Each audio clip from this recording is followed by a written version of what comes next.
Hello，各位好，我是 Revision Lab 修整所的阿修，欢迎来到我的频道。如果你是第一次看我们影片，记得先点击下方红色订阅按钮，再打开旁边小铃铛，这样每次有新影片，你都会第一时间收到通知。也帮我按个赞，让 YouTube 知道你喜欢这种类型的内容。谢谢大家，我们现在正式开始。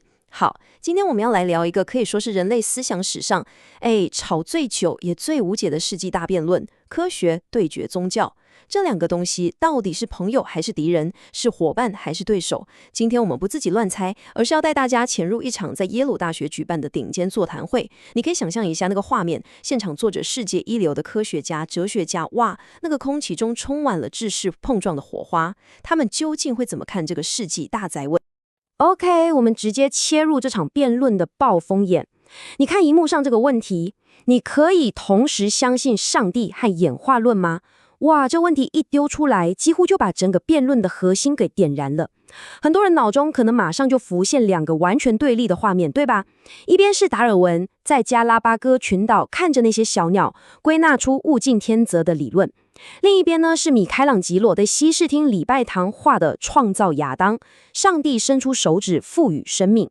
这两者看起来根本就是南辕北辙啊！一个是随机的、没有目的的演化，另一个是充满神圣计划的创造。但好玩的地方来了，在这场耶鲁座谈会上，这些顶尖大脑的答案可不是简单的可以或不行。他们的看法从这两者根本就是天作之合，一路到他们在本质上就势不两立，中间还有很多值得我们去思考的灰色地带。所以接下来我们要做的就是把这些论点一个一个拆解开来，带大家看懂这场思辨的精彩之处。好，我们就先来看第一种观点。这个观点很多人可能从来没想过，就是科学和宗教其实从一开始就是伙伴关系。你没听错哦，这个论点主张这两者不只是可以相容而已，甚至可以说现代科学根本就是从宗教的土壤里面长出来的。这听起来是不是有点反直觉？我们平常的印象都是伽利略被教会审判啊，布鲁诺被烧死啊，感觉科学就是为了反抗宗教的蒙昧才诞生的。但抱持这种看法的学者会告诉你，历史的真相可能比你想的要复杂得多，而且会颠覆你的想象。这句话是这场座谈会的讲者之一，生物学家肯·米勒说的。他说，科学事业实际上源于亚伯拉罕传统，也就是透过理性的方式研究自然，以彰显上帝更大的荣耀。这句话真的超关键。这里的亚伯拉罕传统指的就是三大一神教：犹太教、基督教跟伊斯兰教。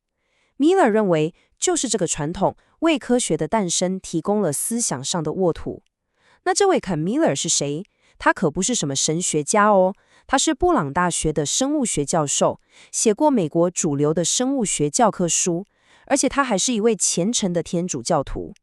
他最有名的战绩之一，就是在2005年一个很有名的官司，在法庭上当专家证人，成功地阻止了智慧设计论这种伪科学进入美国的公立学校课堂。所以由他口中讲出这句话，那个分量就完全不一样了。好，我们来简单拆解一下米勒的逻辑，大概可以分成这三步。第一步，在亚伯拉罕传统里面，他们认为信仰和理性这两样东西都是上帝给人类的礼物，他们不是敌人，而是你用来理解世界的两种工具。第二步，既然理性是上帝给的礼物，那用理性的方式去研究自然，就不会被看作是亵渎神明，反而是荣耀上帝的一种方式。你研究的越深入，就越能窥见上帝创造的精妙跟伟大。像是牛顿去研究万有引力，他其实也是想理解上帝维持这个宇宙运行的法则到底是什么。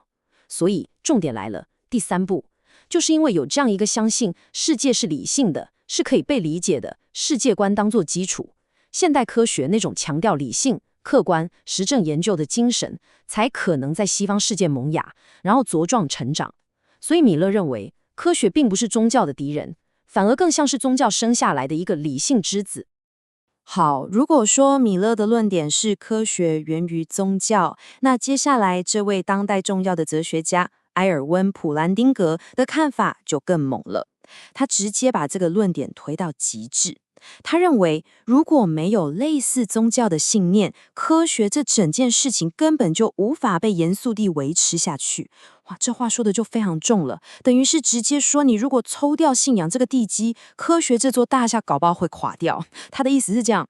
你想想看，所有科学家每天在做研究，其实都预设了一个根本前提：这个宇宙是有规律的，而且是可以被我们人类的头脑所理解的。但这个前提本身，科学是没有办法证明的。你为什么会相信我们这个为了在非洲草原上躲狮子而演化出来的大脑，竟然刚好就能理解量子力学跟相对论？普兰丁格就认为，你如果从纯粹的唯物论角度来看，这其实是个基基；但如果从有神论的角度来看，一切就说得通了。因为一个理性的上帝用理性的方式创造了世界，同时也给了我们理性的头脑去理解他的创造。所以对普兰丁格来说，科学家每天踏进实验室，其实都带着一种近乎宗教的信念在工作。OK， 听完了这个相容派或者说是好朋友版本的说法，我们现在换个角度来看看冲突派，也就是死对头版本是怎么反击的。这一派的学者认为，管理科学的历史渊源是什么，那都不重要，重要的是科学的发展已经从根本上取代了宗教解释世界的功能，它们在本质上就是互相冲突的。那冲突派的代表人物就是这位很有名的理论物理学家 Lawrence Krauss。他对刚刚米勒那个历史的论点可以说是非常不以为然。Krauss 直接说，科学的历史渊源根本就无关紧要。为什么？他这句话讲得非常酷，科学的伟大之处就在于它是不断超越过去的。这句话的潜台词就是英雄不问出身啦。就算科学真的是在宗教的襁褓中长大的，那又怎样？人类的医学也是从巫术发展过来的啊，难道我们现在生病还要去找巫医吗？ Krauss 的观点很明确，科学的价值在于它的方法跟结论，而不是它的历史。科学的进程本质上就是一个不断用更好的解释去推翻旧的解释的过程。所以用科学的出生来论证它，跟宗教应该要和平共处，在他看来是完全搞错重点了。这张图表就很清楚地呈现了两种世界观的根本差异。你看左边，在宗教的世界观里，古代人看到天上轰一道闪电劈下来，他可能会觉得这是雷神索尔在发脾气，这就是神圣原因，整个世界充满了奇迹。但在右边的科学世界观里，科学家会告诉你，那是因为云层里面的正负电荷剧烈中和造成的放电现象，这是真实的、可以被理解的原因。这个世界不需要奇迹来解释，一个诉诸超自然，另一个坚持在自然世界里找答案。你看这两种思维模式在最底层的逻辑上其实是完全相反的。克劳斯认为，这才是两者冲突的根本所在。接下来这句话可以说是克劳斯最经典也最犀利的一个总结。他说，关于科学最重要的一件事就是它让不相信上帝成为可能。这句话真的超有力量。他不是说科学证明了上帝不存在哦，这点很重要。科学没办法证明一个不存在的东西。他是说，在科学出现以前，人类对于打雷、地震、瘟疫、生命的起源这些大问题，除了诉诸神明之外，几乎没有别的解释框架。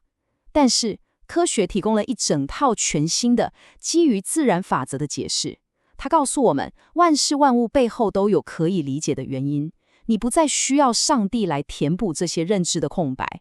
所以科学最大的贡献就是给了人类一个选择权，你可以选择一个不需要神的世界观，而且这个世界观同样可以解释你看到的一切。这就是科学给现代人最根本的一种思想自由。那么在克劳斯这种科学家看来，科学跟宗教真的完全没有相容的空间吗？其实也是有的，但那个相容的条件对很多信徒来说可能没办法接受。克劳斯提出了一个概念，叫做科学上的无关性。意思就是说，你要让上帝跟科学相容，唯一的办法就是让上帝变得完全隐形。这就很像一个公司的创办人，他创立了公司，制定了所有规则，然后就完全放手，不再干预任何日常运营。它不会突然空降一个主管，也不会突然改动产品规格。在这种情况下，公司的日常运营，也就是科学所研究的自然法则，就跟它无关了。科学家当然没话说，因为一个无法被检验、不干预世界的上帝，本来就不在科学的研究范围内。但问题是，这样的上帝还是传统宗教里那个会回应你的祷告、会行神迹、会在乎你个人喜怒哀乐的那个上帝吗？这就是冲突派丢给相容派的一个大难题。好，我们继续看下去。刚刚我们谈了相容跟冲突这两种观点，但其实我觉得这场辩论最精彩的地方是在那些科学还没有完全解答的领域。正是在这些知识的边疆地带，科学跟信仰的张力才显得最尖锐，也最迷人。第一个大问题就是意识。科学解释了意识的起源吗？荧幕上这句话问得很好，一块3.5磅重的肉，也就是我们的大脑，是如何产生思想、感觉和主观体验的？这个问题被哲学家称为意识的难题。你想想看，我们可以研究大脑的哪个区域在想什么的时候会亮起来，我们可以分析神经元之间的电化学信号，但这些都只是在解释物理过程。可是物理过程是怎么变成你我现在正在感受到的这种主观体验？哲学家称之为感受值 qualia。比方说，我尝到巧克力的那种甜美的感觉，那个感觉本身，你要怎么用神经元的放电来完全解释？这好像很难。这就给了非唯物主义的观点留下了很大的空间。关于意识这个问题，基本上就是这两种看法的对决。科学界的普遍看法是，意识是神经科学的根本问题。没错，它很难，但终究会被解决。只要我们能彻底搞懂大脑的物理、化学跟生物学，我们就能解开意识之谜。但哲学家就会跳出来反对，他们会说，就算你给我一张全世界最详细的大脑地图，能追踪每一颗电子的动向，那张地图本身依然只是一堆关于物理事实的数据。它永远无法告诉我为什么这些物理事实会伴随着一种感觉。这就像你看着一张食谱，你可以知道所有的成分和步骤，但你永远尝不到那道菜的味道一样。这两者之间似乎存在一个无法跨越的鸿沟。面对这种哲学上的质疑，科学家克劳斯的回应就非常直接，也很有力。他说，鲜艳的认定我们永远无法理解某件事，这根本就是科学精神的对立面。他的意思是，科学的本质就是永不放弃，相信所有现象最终都是可以被探究、被理解的。如果你一开始就投降，说这个问题太难了，是不同层次的问题，我们永远搞不懂的，那科学就不用玩了。所以对于意识问题，科学家的态度就是，我们现在不懂，不代表它不能被懂，这只是下一个等着我们去征服的科学前沿。这种坚定的信念本身就是科学能不断前进的核心动力。接下来这点超级重要。如果说意识是内在宇宙的终极问题，那么宇宙本身的起源就是外在宇宙的终极问题了。大霹雳之前是什么？是什么导致了大霹雳？科学家可以告诉你大霹雳之后10的-43次方秒发生了什么事，但对于那个奇异点本身以及之前的状态，目前还没有一个公认的、经过验证的理论。这就成了一个巨大的问号，一个科学目前还画不出来，但宗教早就写下答案的问号。面对宇宙起源，特别是宇宙微调问题，也就是为什么我们宇宙的物理常数，像是重力常数啊、电磁力强度等等，都设定的这么刚好，简直就像是为了让生命出现而量身定做的一样。目前主要有2种相互竞争的解释。第一种就是神创论，认为有一位智慧的造物主，他精心设定了这些常数，目的就是为了创造出像我们这样的生命。第二种是科学界提出的一种非常烧脑的假说，叫做多重宇宙。这个假说认为，我们的宇宙只不过是无限多个宇宙中的一个而已，这些宇宙各有各的物理定律，绝大多数宇宙的条件都乱七八糟，不可能有生命。而这个假说背后是一种叫做人则原理的思考方式，它有点像是在说，你之所以会中乐透，不是因为你特别幸运，而是因为有亿万个人都买了彩券，而你只是那个刚好中了的人。我们所在的宇宙就是那个刚好中了生命乐透的宇宙。这里就出现一个非常有趣的对比，这是生物学家肯·米勒提出来的。他说，你看，科学家常常批评有神论者，说你们信的上帝是看不见摸不着也无法被检验的。但有趣的是，多重宇宙假说里的其他宇宙，根据定义，它们跟我们的宇宙是没有因果联系的，所以它们同样是看不见摸不着也无法被检验的。哇，听到这里，你不觉得这真的超讽刺、超有趣的吗？为了解释宇宙的起源，一方诉诸于一个无法被证实的造物主，另一方则诉诸于一堆无法被证实的其他宇宙。米勒的意思是，在这两个选项上，似乎都需要某种程度的信念，都需要你接受一个超越当前经验的证据。这也让这场辩论变得更加扑朔迷离。好，我们简单整理一下刚刚的内容。我们可以看到，科学虽然取得了巨大的成功，但目前仍然存在一些它无法完全回答，甚至可能永远无法回答的问题，像是意识的起源、生命的意义、美的本质，还有宇宙大霹雳之前的状态。这些问题往往不是单纯的是或否可以回答的，它们触及了存在的根本。而这些科学的留白，就自然而然地成为了哲学和宗教可以深入探索的领域。最后，我想把这个问题留给大家思考。我们刚刚看到的这些科学无法解释的缝隙，它究竟是信仰存在的空间，也就是所谓的神的缝隙之神的藏身之处，还是说它只不过是科学下一个即将征服的前沿阵地？就像几百年前的人们用神来解释闪电，而今天我们知道那是电子的释放。意识、宇宙起源这些问题，会不会也只是时间问题？这个问题没有标准答案，你的答案可能就取决于你最根本的世界观。这也正是为什么科学与宗教的这场对话，即使过了几百年，依然如此引人深入。总结一下今天的重点，我们从耶鲁大学的一场顶尖辩论出发，探讨了科学与宗教的复杂关系。第一，我们看到了相容派的观点，以生物学家肯·米勒为代表，他们认为现代科学其实源于西方的宗教传统，两者是伙伴关系。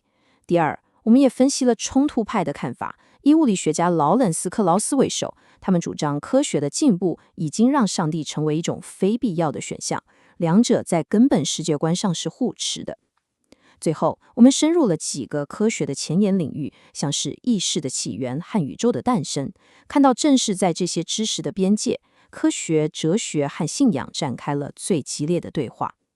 那么，你认为科学的尽头是上帝的起点吗？欢迎在下方留言分享你的看法。今天的内容就到这边，如果你觉得这集有帮助，记得马上点赞、加订阅、加开启小铃铛。我们正在冲订阅，需要你的支持。我是阿修，我们下次见，拜拜。